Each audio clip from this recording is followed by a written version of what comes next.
Hey there mga may loves, Capricorn! Thank you so much for always staying here with me in the channel, babe. So before we start your reading, let me just greet the new viewers.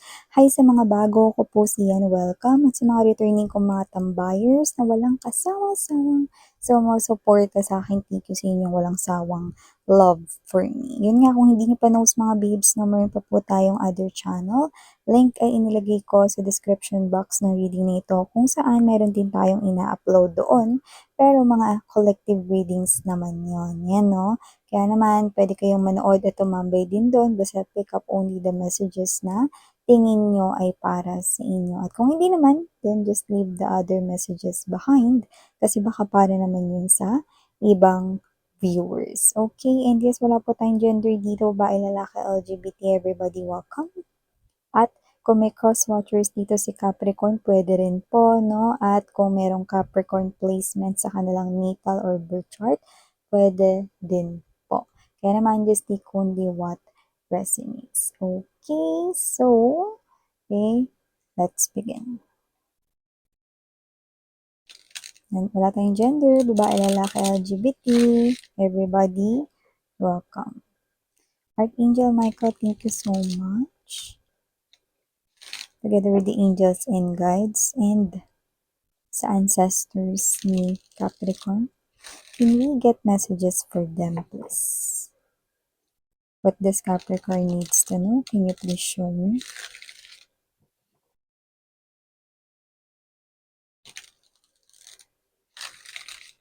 Capricorn.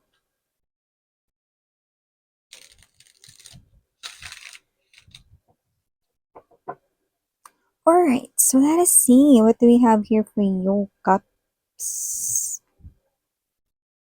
So guys, meron kayo ditong High Priestess energy. Andito din po Four of Swords energy.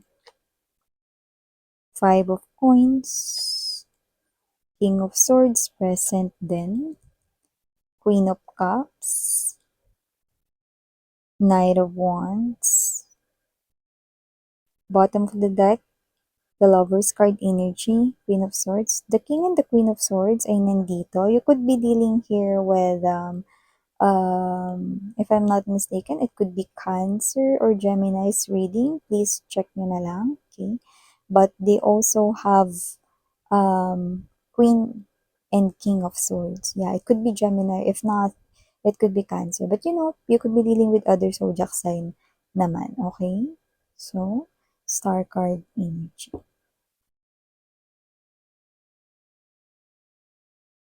So, nakita ko dito ng energy na mukhang meron kayong imi-meet up. Someone na posibleng may foreign blood. Possible na pwedeng boyfriend mo na siya, girlfriend mo na siya, na parang hindi pa kayo nag-meet. Lalo na kung foreigner siya or may half siya na blood na foreign, no? Tapos nakatira siya sa other countries and yung means ng inyong communication could be video calls, no? In any social media platforms naman. Yan. So, nakita ko dito that it's your first time to see this person and this person is, it's also the first time na una kanyang makikita, no? So, do not worry a lot because this person here will still, wala magbabago sa kanyang feelings, no? Kahit makita niya kayo in person, no? Tsaka bakit naman? Kung ano naman yung nakikita, no, sa video call, no, at sa in person, kayo din naman yun. Diba? Tsaka, alam mga babes, ako iniisip ninyo kasi may mga filter yung mga social media na mga video calls application, mga ganyan, no? Eh, ano naman, basta hindi ko nakikita, no? May filter man ginagamit nyo o wala, this person will still be ganun pa din, ka-in love sa inyo. Na hindi po mababago yung feelings niya rito.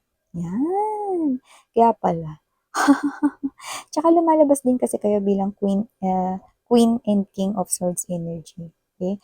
You are both na parang yeah, okay, maganda at may itsura kayo given na yun, no? Pero yung energy ninyo, no, hindi kayo yung as in judgmental when it comes to physical appearance, no?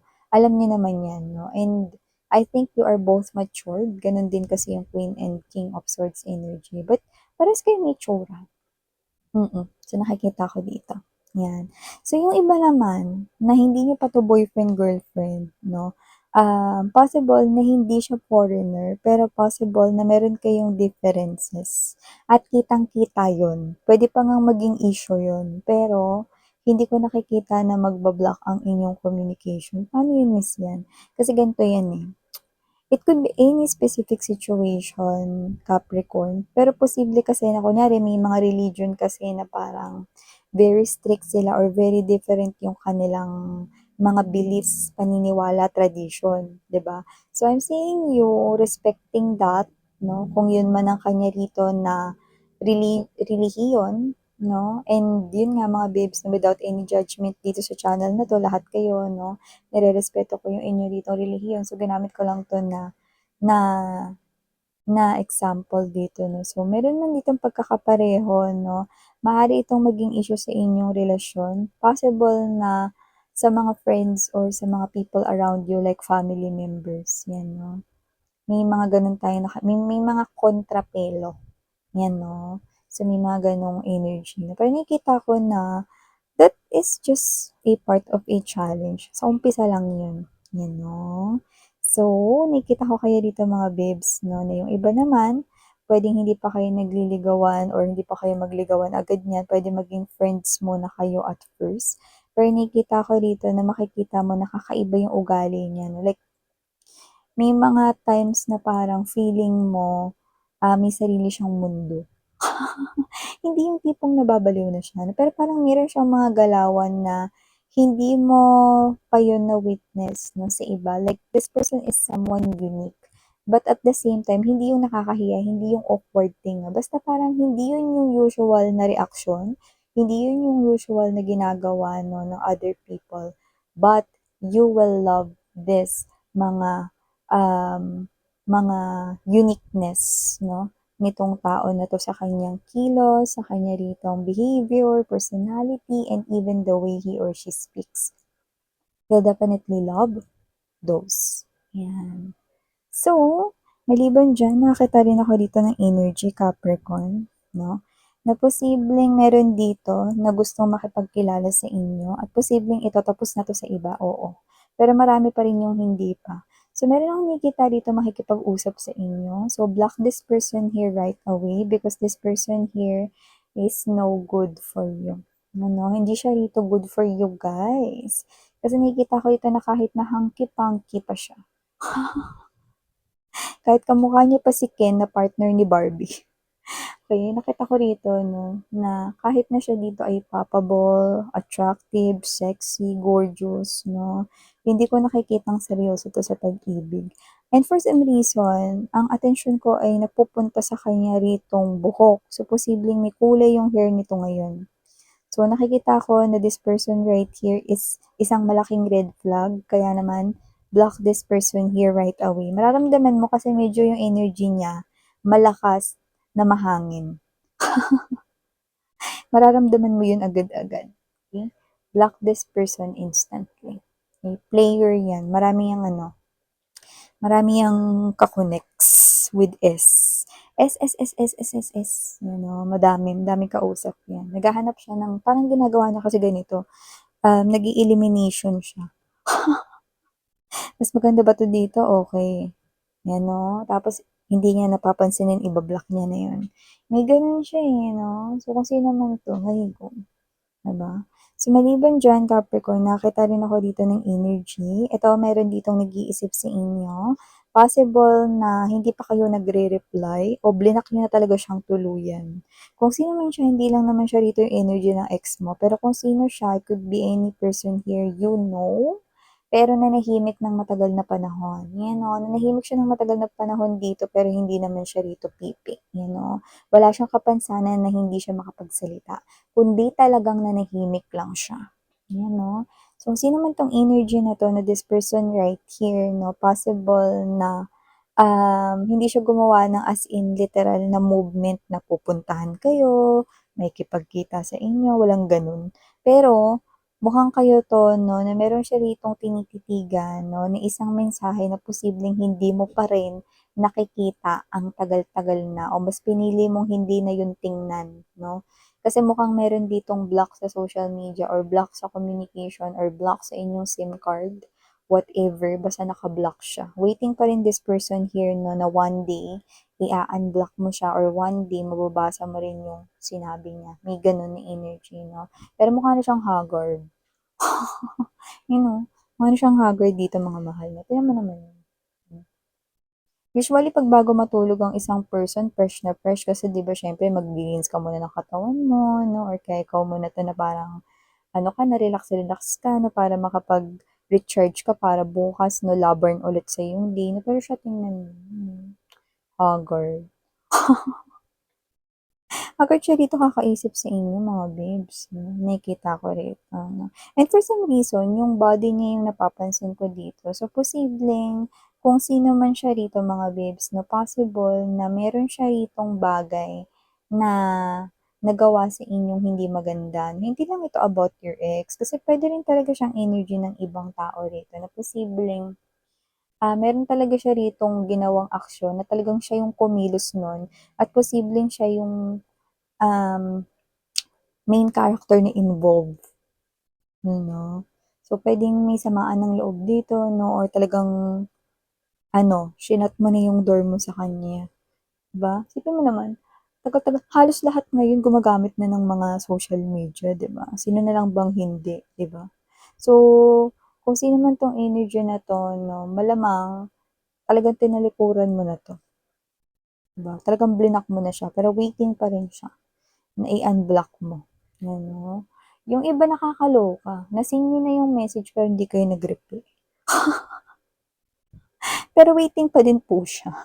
Baka one day mag-reply kayo, yan.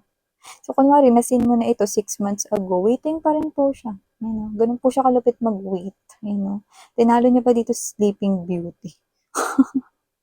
So maliban diyan, Capricorn, nakita rin ako dito 'no, na posibleng yung mga may ka-relationship diyan, yung mga lalo na yung mga matatagal na, mukhang nakikita ko rito na natagpuan niyo na ang inyong Prince Charming. This looks like a fairy tale to me. Look at that, Queen of Cups energy. Ano, ay natagpuan niyo na talaga 'no, sa katauhan ng partner ninyo ngayon lalo na kung matagal na kayo ng tao na 'yan or bahala kayo kung ano yung pakahulugan ninyo sa matagal na, 'no. So nakita ko dito that this person right here gives you that fairy tale vibe na para kang isang prince or princess or queen or king dito 'no, that parang ramdam na ramdam mo talaga ano, like hindi mo ma-explain pero alam na alam mo inner knowing na talagang mahal ka ng person mo. And I'm seeing that 'no, dito, okey. May energy siya dito na may mga times na 'pag hindi ka niya nasusundo baka kasi asawa niyo na 'to or boyfriend, girlfriend, ganyan. Basta matagal na yung feeling 'no. So, nakita ko rito na 'pag hindi ka niya nasusundo nag-aalala siya sa'yo rito. Kaya kung hindi kayo magkasama sa trabaho, tapos kunwari, alam niya nagke-crave ka sa ganitong merienda, papa-deliver siya sa office niyo, may gano'n siyang energy, 'no? And nakikita ko rito na posibleng kung siya naman ay marunong magluto, maaaring siya yung nagpe-prepare ng baon mo, 'yan 'no. Parang ano, gusto niya lagi makasigurado na kakain ka ng tama. Masustansya yung mga kinakain mo and at the same time, lagi kang safe. Yun ang mga sintomas ng in love, 'di ba? Your person is in love with you guys, 'no? So, hindi man siya yung very romantic like, um, more likely sa public, okay? Hindi man siya gano'n ka-expressive sa public ng kanyang affection 'no, sa inyong relasyon. I'm seeing that this person right here is a very loving person. Yan, okey. And yeah, last but not the least message na nakikita natin dito, guys, meron akong nakikita ritong tali-talinuhan. Ano daw, parang ano, sounds like 'pag nagsalita siya mukha siyang matalino, pero hindi naman pala. May gano'n, may gano'ng klase ng energy. Kung sino man itong mga babes 'no, nakikita ko rito na posibleng, mataas yung kanya ritong katungkulan, may posisyon sa trabaho or whatever, may gano'n tayong energy nakikita. Pero kung sino man siya, hindi ko alam, kung paano niya nakuha yung posisyon na yun or tinamad lang talaga siya 'no, baka dahil na-promote na ito noon or whatever, na parang may energy rin siya ritong tinamad siya. 'no? Kasi nakita ko siya dito 'pag bago-bago masipag pa siya, eh, 'no? Pero dito nakita ko dito na parang ngayon tinatamad siya and at the same time, parang ginagamit niya yung power niya to overpower yung mga under him or her 'no. Gumagamit siya dito ng mga words tsaka yung position niya na para, i-brainwash 'no, para bagmukain siya ditong matalino. Pero palpak yung nakikita ko dito. Kaya mga babes, hindi ko naman sinasabi na mag-aklas kayo or mag-rally kayo sa harap ng inyong opisina. Pero meron ditong isang katrabaho na puwedeng lumalabas na superior mo or whatever 'no. Basta hindi naman siya as in boss ng kumpanya. Pero yung posisyon niya dun mas mataas sa'yo.